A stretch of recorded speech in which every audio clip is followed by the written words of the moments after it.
This is my mom's 2014 BMW X3 M Sport. The M Sport package gives you a pretty slick, thick steering wheel and these seats. Now, why do you need the M Sport?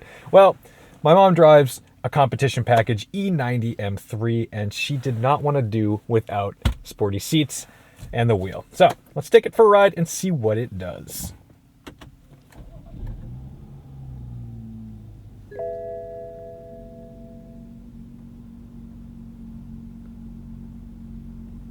Not sure if you can see it on camera, but we've got the heads-up display. Right now it's just showing us speed, which I like a lot.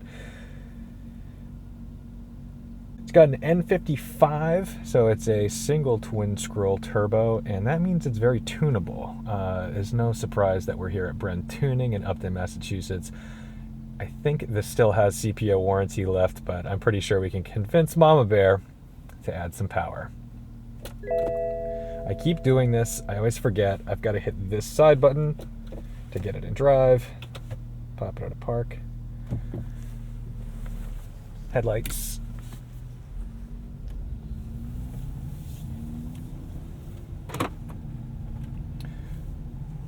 When you turn the headlights on, the heads-up display goes red instead of white. So there's the off with the white. There's on with the red.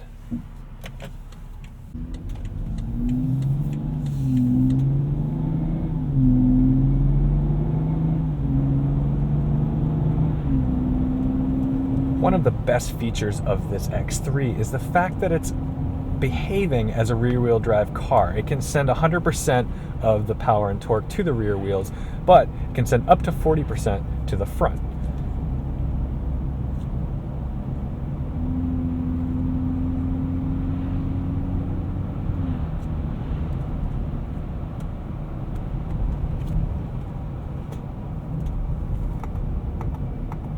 Got this 8-speed ZF gearbox, pretty smooth and quick enough. It's certainly not a dual clutch, but it shifts fast enough for you to actually use these paddles and not make it kind of a joke like some other cars.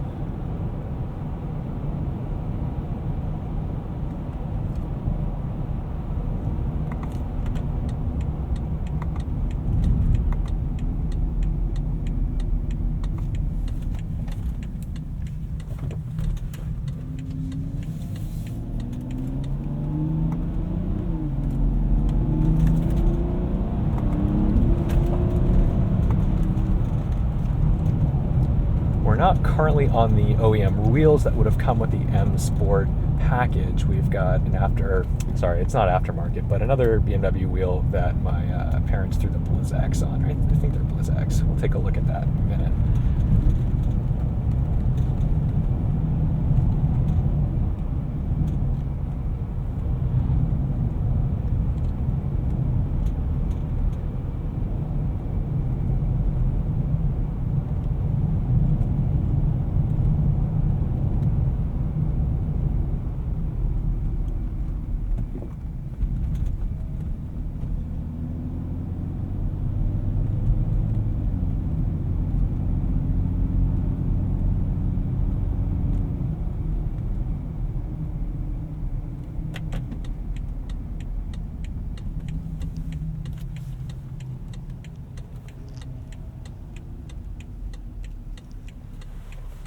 You also get the excitement of the sport mode. There's a few modes in the car. I'll show you that in a minute. So right now we're in comfort mode. We can go down one to Eco Pro, which short shifts the heck out of it, and it's really luggy, and I think it also changes the resolution of the throttle, so that way you're basically using as little input as possible. Then we can work our way up from comfort to sport, which will put the shift mode a little different, so it'll keep it in a lower gear, a little bit more ready. And then you can go up to Sport Plus, which turns off the traction control, which seems a little silly to do in an X3, but it will break loose a little bit if you were really pushing it.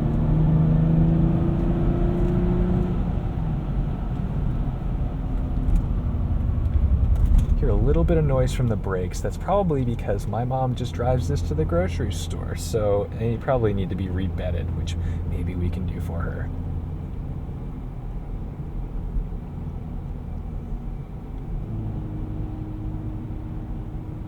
As a commuter car, it is glorious. This thing is very quiet inside. It's got a nice spacious interior, a massive trunk.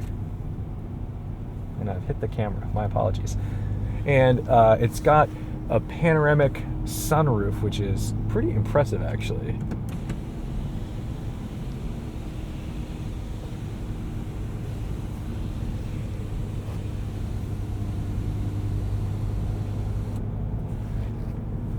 I'm not a big sunroof guy because they always leak. I like to keep cars for a lot of years at a time. So things like that usually drive me nuts because I don't want to have to repair them. But that lets a lot of light into the cabin.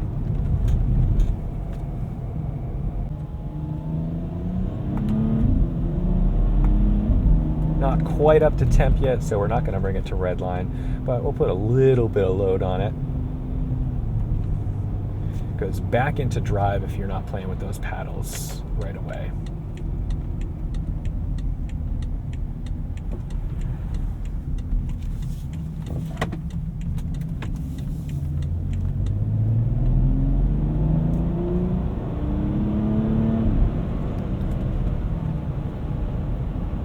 So in comfort mode, it wouldn't have revved up quite so high. You can get an idea of the shift patterns for the sport mode.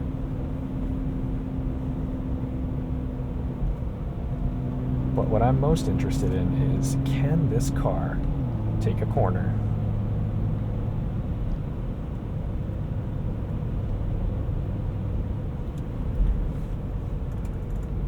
One of the fun things you can do is on the iDrive menu, you can go to Vehicle Info and Sport Displays, and now you get your power and torque meters. So we get into it a little bit, build up the boost.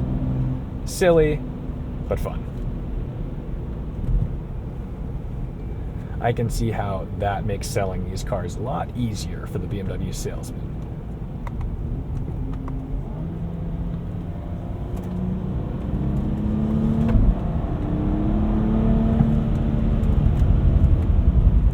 Noisy brakes.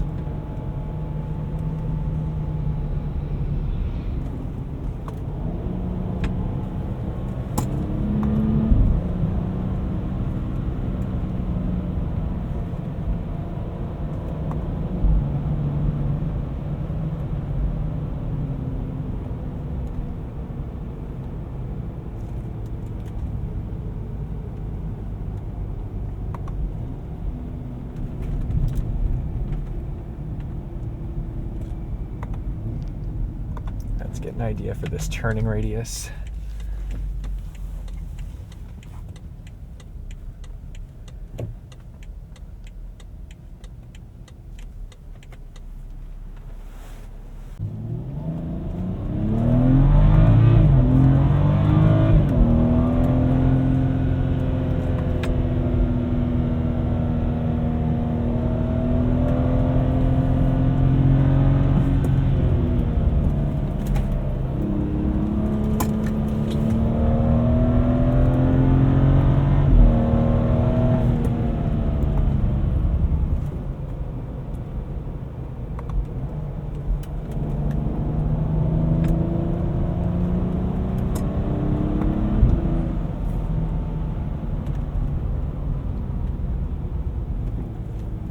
I'd say this is surprisingly capable on a back road. It's a big, heavy car. It's an SAV, if you want to be correct about its placement in the market, and it's competent.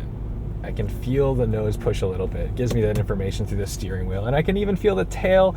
No, we didn't, it didn't step out, but I can feel it moving. I can feel where the car needs to be placed, and it actually inspires confidence. I'm on snow tires. When this is on the proper tires, not the run flats that it comes with. Those aren't my favorite. But when it's on, if you put this on Michelin Pilot Super Sports, this thing would be a dream. So brand new, this car I think was around $63,000. Right now you can pick these up for under 40, and if you're looking for something that can haul your kids and stuff, and you still want to be able to attack a corner, I mean, yeah, it's not a sports car. We're not going to go that far, but it's well balanced and it'll make you feel good. So thanks for watching, liking, commenting, and subscribing. Don't forget to hit that subscribe button. Thanks so much. I'll see you in the next one.